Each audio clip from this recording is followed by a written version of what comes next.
Hey there, fabulous people. Welcome back to Self-Centered. It's me, Sheena, your favorite guide to living the most self-centered and no, not selfish life you can. Here's the deal. If you're not putting yourself first, you're doing it all wrong. You heard me. It's time to flip the script.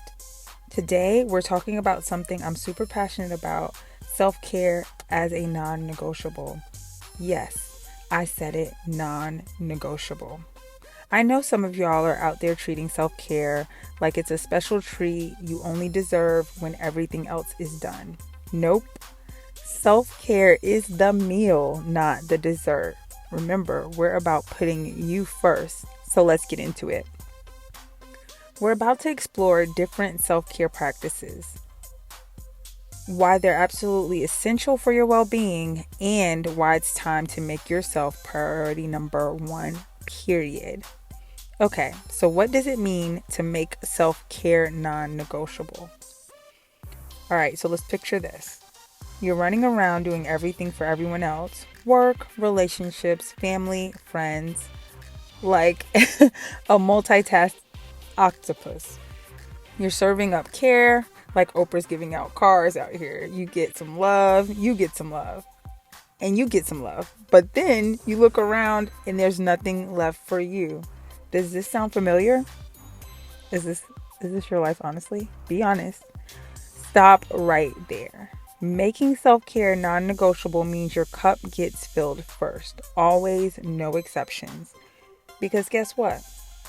You can't pour from an empty cup. You are the source of all that magic. And if you don't take care of yourself, guess what? The magic runs out. Let's be real. Ain't nobody got time for that. So what does this look like in practice?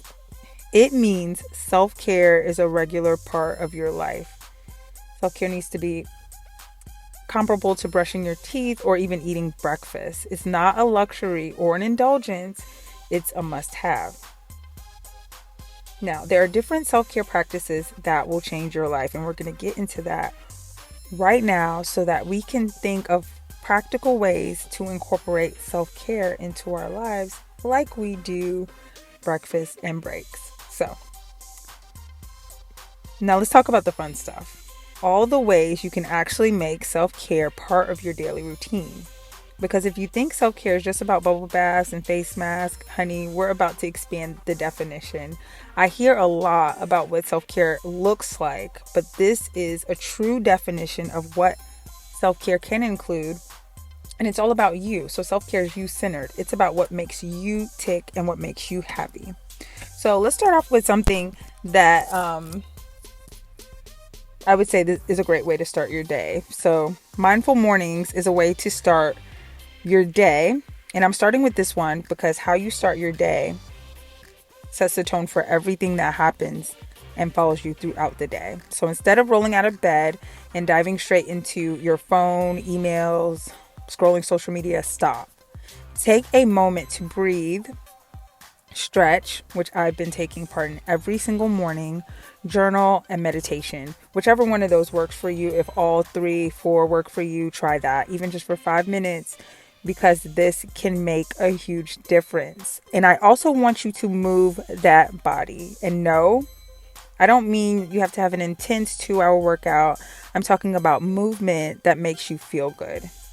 Dance around your kitchen, do some yoga, go for a walk, or even hit the gym if that's your thing. It doesn't have to be everything all at once, because moving your body is one of the best ways to release stress and boost feel-good vibes. And this is a great way to start your day, moving that body, because our body is what holds the rest of us, especially our soul. So setting boundaries like a boss is another thing I want to make clear. Self-care also means saying no. It's time to stop people pleasing and start energy protecting. Not everyone deserves access to your energy, and that's okay. Setting boundaries is a self-care in action, and it's the ultimate power move. It's about taking care of yourself. Okay, listen, I'm all for treating yourself. It doesn't always have to be expensive. Maybe it's a fancy coffee one day a week. Maybe it's taking time out to read a book. Or maybe it's a little splurge on something you've been eyeing for quite a while. You know I love shopping. But when you make yourself feel special, you're telling yourself that you're worth it. And it's important to put you first because you are worth it.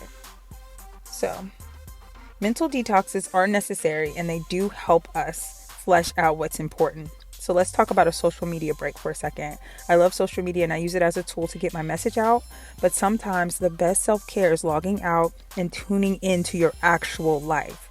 Too much scrolling can mess with your vibe, and sometimes stepping away is the best thing that you can do to protect your energy. So just keep this in mind that every once in a while, you may need to do a social media detox and this can help.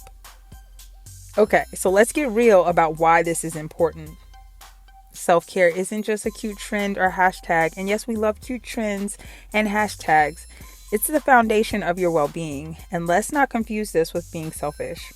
In fact, the better you take care of yourself, the better you are for everyone else in your life. Your physical health improves, your mental health gets that boost, and your emotional cup stays full because when you put yourself first, your needs are met. So let's talk about the science for a second. I rarely get into that, but this has a lot to do with why self-care is necessary. Because stress releases cortisol, which if left unchecked, is like a slow poison for your body and mind. When you take time to care for yourself, you're telling that cortisol, bye Felicia. You're keeping your stress in check and boosting those happy chemicals like dopamine and serotonin. You become more resilient, more positive, and get this, more effective in every area of your life. Because when you're at your best, you show up for life in the best way possible. And let's be honest, the world needs more of that amazing version of you. You at your best. At the best that you could possibly be in that particular moment. All right, so we're done making excuses. It's time to make self-care a lifestyle. How do we do that? We're going to build it into our everyday routines until it becomes second nature. So the first step is to schedule it.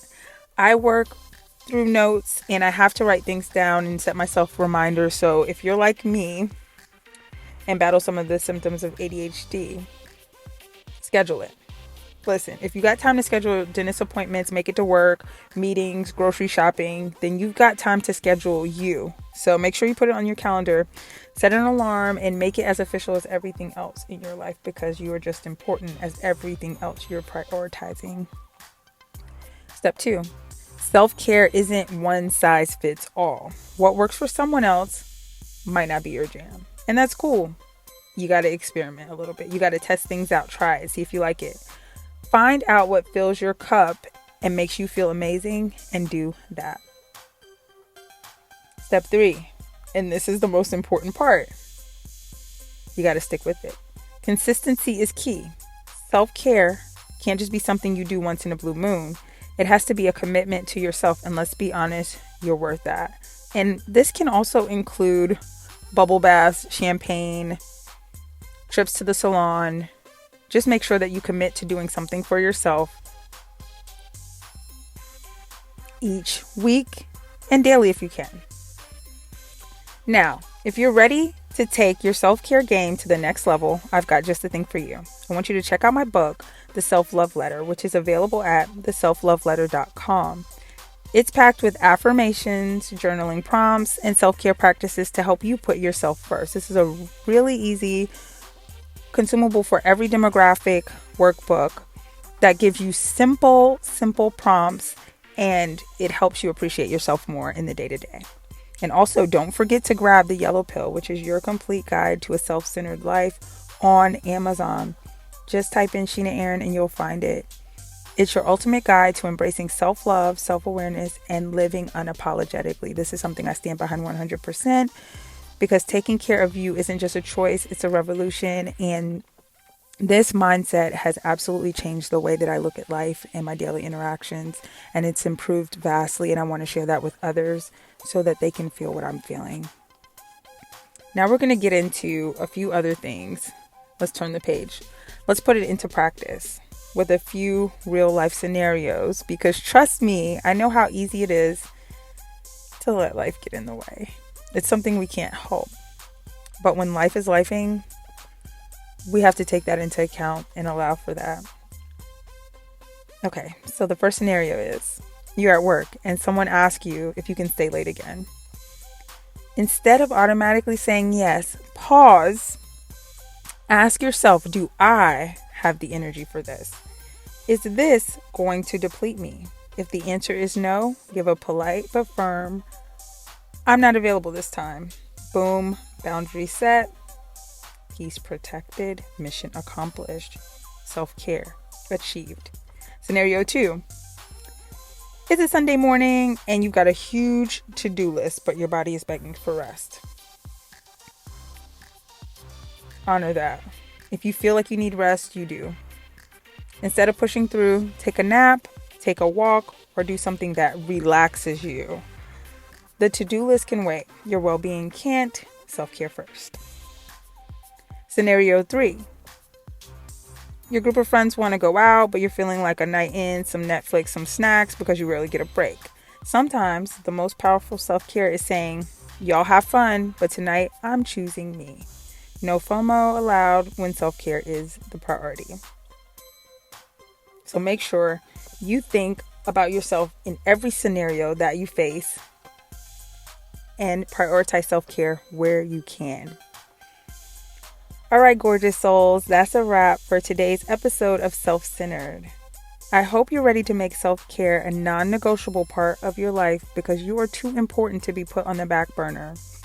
Self-care is how you tell yourself, I love you, I see you, I've got you. And you need to tell yourself, I love you, I see you, and I've got you. And remember, taking care of yourself isn't selfish, it's survival. When you thrive, everything and everyone around you benefits from that. So go ahead, schedule the bubble bath, go for that walk, say no to that energy vampire that you may encounter or energy drain that you've encountered, and put you first. Make sure that you join me next week as we dive into another juicy topic, all in the name of self-love and empowerment. Until then, I want you to take care of yourself like you're the most important person in your life, because you are.